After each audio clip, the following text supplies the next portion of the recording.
பரமக்குடி துப்பாக்கிச்சூடு சம்பவம் தொடர்பாக சிபிஐக்கு உத்தரவு பிறப்பிக்கப்பட்டிருக்கிறது.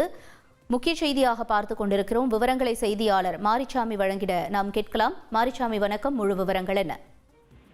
தமிழகத்தையே உலுக்கிய பரமக்குடி துப்பாக்கி சூடு சம்பவம். இந்த துப்பாக்கி சூடு சம்பவத்தின் சிபிஐயின் விசாரணை நிலை அறிக்கையை தரக்கோரி மெட்ராஸ் உயர்நீதிமன்ற மதுரை அமர்வில் மதுரை மாநகரியைச் சேர்ந்த வழக்கறிஞர் செல்வகுமார் ஒரு மனுவினை தாக்கல் செய்கிறார். அந்த மனுவில் விசாரணையில் சிபிஐ தரப்பில்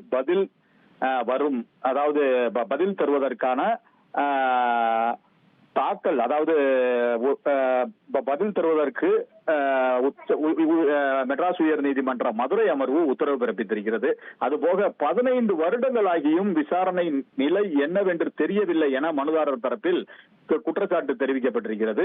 மதுரை மாநகரியைச் சேர்ந்த வழக்கறிஞர் செல்வகுமார் தாக்கல் செய்த மனுவில் இமானுவேல் சேகரனின் நினைவு நாள் விழாவை முன்னிட்டு 2011 நடைபெற்ற நிகழ்வில் ஏற்பட்ட கலவரத்தில் 6 பேர் காவல்துறையினரின் துப்பாக்கி சூட்டில் சுட்டுக் கொல்லப்பட்டனர். இது தொடர்பாக மத்திய அரசு குழுவை நியமித்து விசாரணை செய்து சம்பந்தப்பட்ட காவல்துறையினர் மீது நடவடிக்கை எடுக்க உத்தரவிட்டது. இந்த வழக்கை உயர்நீதிமன்றம் 2011ஆம் ஆண்டு டிசம்பர் மாதம் சிபிஐக்கு மாற்றியது. சம்பவம் நடந்து 15 வருடங்கள் ஆகிவிட்டது. இதனுடைய விசாரணை முடிவடையவில்லையா என தெரியவில்லை என மனுவில் குறிப்பிடப்பட்டிருக்கிறது. எனவே இந்த வழக்கின் விசாரணை நிலை குறித்து அறிந்து கொள்வதற்காக ஆர்டிஐ தகவல் அறியும் உரிமை சட்டத்தில் கேள்வி கேட்டிருந்தேன். அதற்கு சரிவர பதில் இல்லை.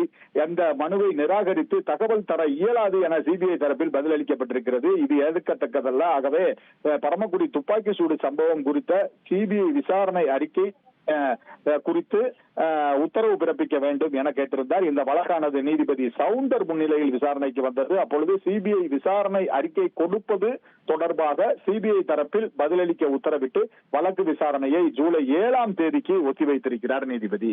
உங்களுடைய தகவல்களுக்கு நன்றி மாரிச்சாமி.